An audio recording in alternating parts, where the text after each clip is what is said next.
সম্মানিত নেতৃবৃন্দ, আমাদের আসল সংকলন আমি যদি ভুল না করি আমাদের আরো 3টা বিষয় আসার বাকি আছে।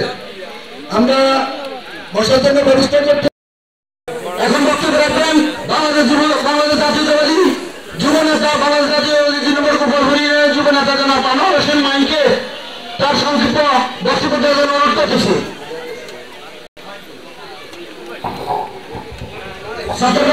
ছাত্র ভাই আমাদের ভিতরে কিছু 17 বছর পরেও আজকের এই সম্মেলনে প্রমাণ করে দিয়েছে যে গোপালপুরের মাটি বিএনপির মাটি।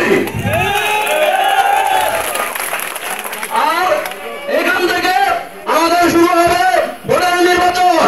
আমরা সবাই আমাদের প্রত্যেকটা ঘরে ঘরে প্রত্যেকটা মা বোনকে যে বুঝিয়ে বলতে হবে যাতে সামনে যে আন্দোলন যে ভোট হবে ওই ভোটে যাতে আমরা সবাই আমাদের দেশ নেত্রী বেগম তারেক জিয়ার হাতকে শক্তিশালী করতে পারি। এই বলে আমি আমার বক্তব্য শেষ করছি। আসসালামু আলাইকুম, ধন্যবাদ। এখন বক্তব্য রাখবেন বাংলাদেশ জাতীয়তাবাদী দলের 2 নম্বর গোপালপুর ইউনিয়নের যুব দলের যুগ্ম আহ্বায়ক সিরাজুল ইসলাম সিরাজকে সংক্ষিপ্ত বক্তব্য দেওয়ার জন্য অনুরোধ করতেছি।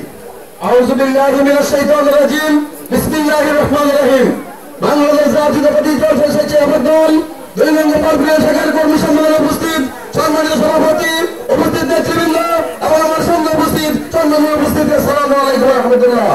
সংগ্রামী উপস্থিতি, দীর্ঘদিন গোপালপুর ইউনিয়নের স্বেচ্ছাসেবক দলের কর্মী সম্মেলন করতে পারে নাই।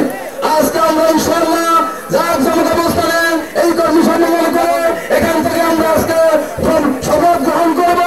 আগামী বছর ফেব্রুয়ারির জাতীয় ইলেকশনে আমরা আমাদের দেশ নেতা তারেক রহমানের হাতকে শক্তিশালী করার জন্য, আমাদের দেশ নেত্রী খালেদা জিয়ার হাতকে শক্তিশালী করার জন্য আমরা বরকতুল্লাহ বুলবাইকে সবাই ঐক্যবদ্ধভাবে দানের সিজে ভোট দিয়ে আগামী থেকে আমরা আবার বাংলাদেশের রাষ্ট্র ক্ষমতা জাতীয়বাদী দলের হাতে নিয়ে এই জীবনে ইনশাআল্লাহ আশাবাদ ব্যক্ত করে আমি আমার সংক্ষিপ্ত আলোচনা শেষ করছি। আসসালামু আলাইকুম ওয়া রাহমাতুল্লাহ।